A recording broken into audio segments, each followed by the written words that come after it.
Welcome back everyone. Quickly, let's continue our discussion on CSS margins, and right now we'll be discussing about the CSS margin for the right margin individual site. So I'm going to set an element with right margin using CSS. Now, let's reload our document. As you can see in our previous video, we discussed about the margin top, right? Let's comment out this so you can be able to see how it works when we specify the margin right. So when we specify margin right, we're going to give margin dash right, as you can see. Then we can specify the value. Let's give it 300 pixels so you can be able to see how it works easily. Now let's reload our document.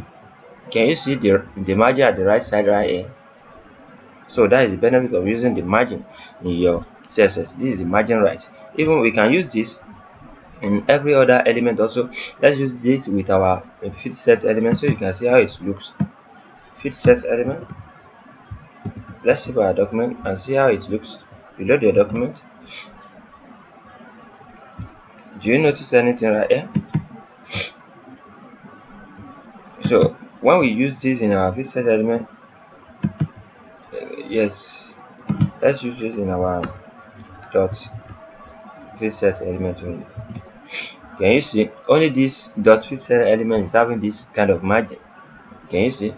Can you see margin from the right side, as you can see? So just practice this with different elements so you can see the reactions, the way it reacts to the element. You understand what I'm talking about? So let's comment this out again so you can see the way our document will look.